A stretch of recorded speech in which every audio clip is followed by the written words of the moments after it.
Quick question. What does Darth Vader say to Luke Skywalker in The Empire Strikes Back?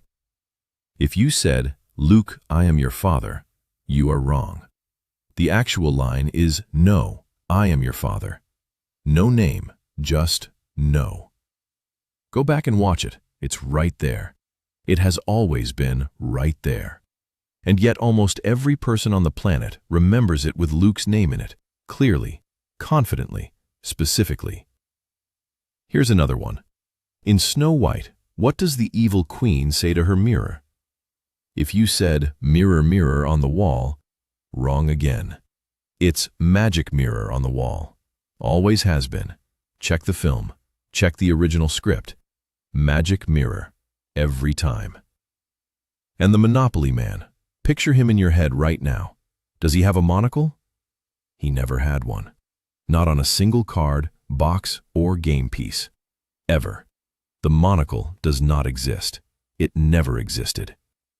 So either millions of people across the world share the same specific false memories of films they've seen dozens of times, games they've played hundreds of times, or something stranger is going on.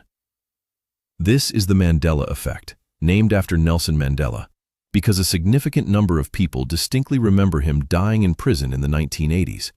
They remember the news coverage. They remember the funeral. They remember feeling sad about it. Nelson Mandela was released from prison in 1990 and died in 2013. So, what is actually happening here? How do thousands of people share the same specific, detailed, confident memory of something that never occurred? The answer starts with understanding what memory actually is. And here's the first thing your brain doesn't want you to know. Your memory is not a recording. It's not a video file you play back. It's a reconstruction. Every single time you remember something, your brain is actively rebuilding it from fragments, filling in gaps, patching over missing details with whatever seems most plausible. And every time you reconstruct a memory, you subtly change it. You are literally rewriting it each time you access it. The memory you have today of something from 10 years ago has been reconstructed dozens of times, and each reconstruction has quietly drifted from the last. Your memories are less like photographs and more like a game of telephone played entirely inside your own head. But that still doesn't explain why so many people share the same specific false memory. And this is where it gets really interesting.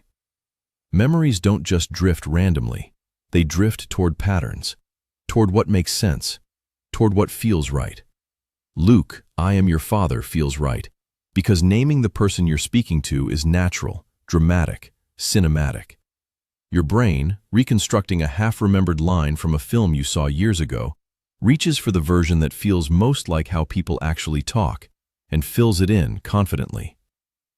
The Monopoly man drifts toward a monocle because he's a caricature of a wealthy Victorian gentleman, and wealthy Victorian gentlemen had monocles. Your brain completes the costume with what fits the archetype. You're not misremembering randomly. You're misremembering logically, which somehow makes it worse.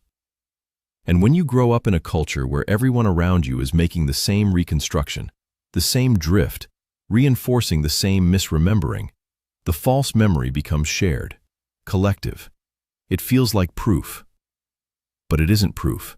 It's just a lot of people making the same very human mistake at the same time.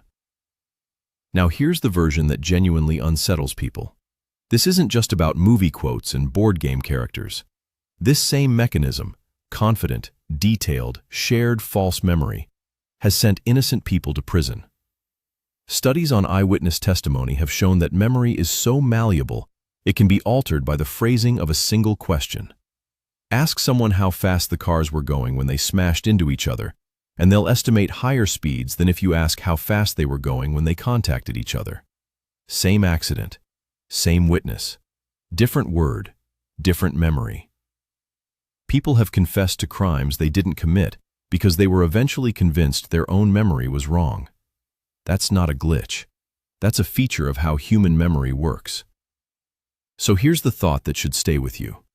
Every memory you have, your happiest moments, your clearest recollections, the things you would swear on your life are true, every single one of them has been reconstructed, edited, quietly rewritten every time you've revisited it. You are not remembering the past. You are rebuilding it, every time. And the version you're rebuilding it into is shaped by everything you've learned, felt, and been told since it happened.